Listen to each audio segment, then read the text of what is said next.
DJI is only 12 years old, but quickly grew to be an estimated $10 billion company that absolutely conquers the drone market. But the question is, how did they do it?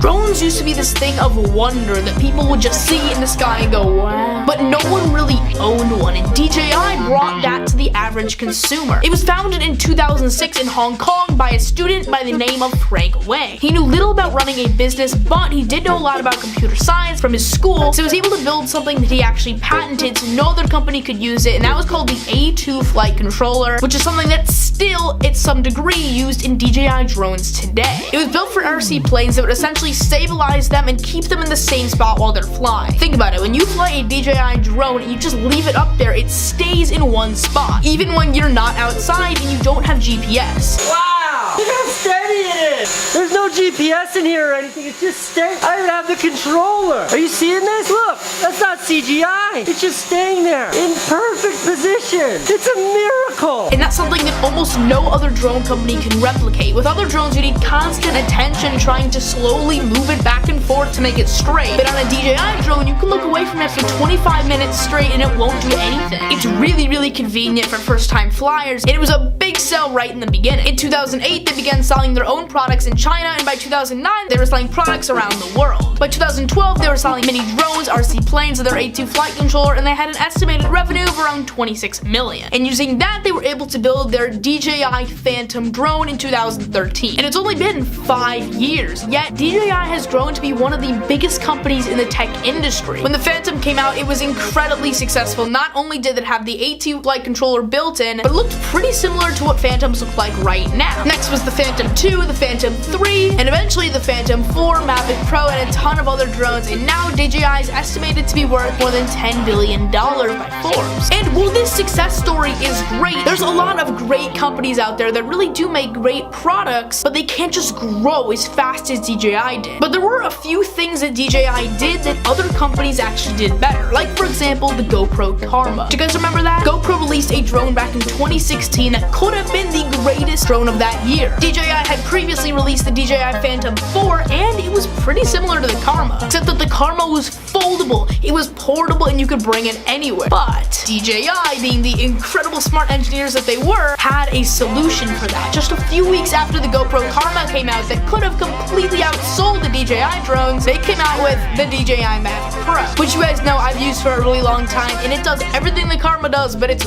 way better. It may cost a little bit more, but it folds up to literally fit in your pocket, while the Karma, being portable, still needed a giant case you had to hunk around, and while it may have only been $800, that didn't include the camera. It's almost like the engineers just had the Mavic Pro sitting there, as if it had been designed years ago, just waiting for the perfect time to release it. And not only were they immediately able to top their biggest competition of the Karma, but every single GoPro Karma quickly after being released had to be recalled because they were literally falling out of the sky. It was GoPro's first attempt at ever making a drone, and probably their last. Click right here to see the rise and fall of GoPro. But it basically got rid of all of DJI's competition, putting them at the top of the industry. The Karma really could have shaken things up if not for the perfect timing on DJI's part and the unfortunate accidents that the Karma created. And by the time the Karma was back on the market almost a year later, people had completely forgotten about it, and DJI's Mavic Pro was selling amazing, and there was almost no market for it anymore. Furthermore, DJI struck a deal with Apple where they could actually start selling their drones in Apple stores. I'm sure you've been to an Apple store and seen DJI drones there. Maybe you didn't know it, but if you were at the Apple store checking out their drones, you know, Apple doesn't make drones. Those drones were probably DJI's drones. And at the Apple store, they got everything from the DJI Tele, which is only $100 and is way better than any other toy drone you could buy, to the DJI Inspire 2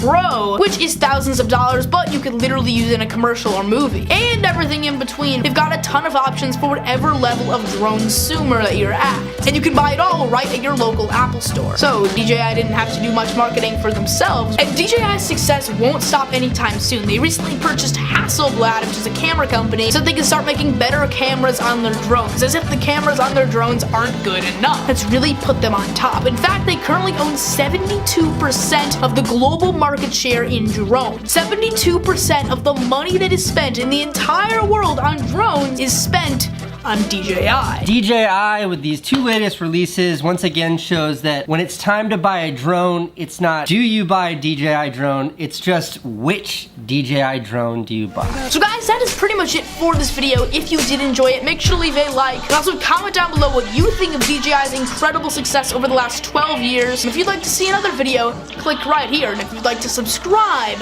click down here. I know, you want to do it. Yeah, you should do it. You should do it, but first, I'm Jack. Yeah, are you subscribed? You should be subscribed. I'm Jack. Peace. Are you subscribed? Perfect.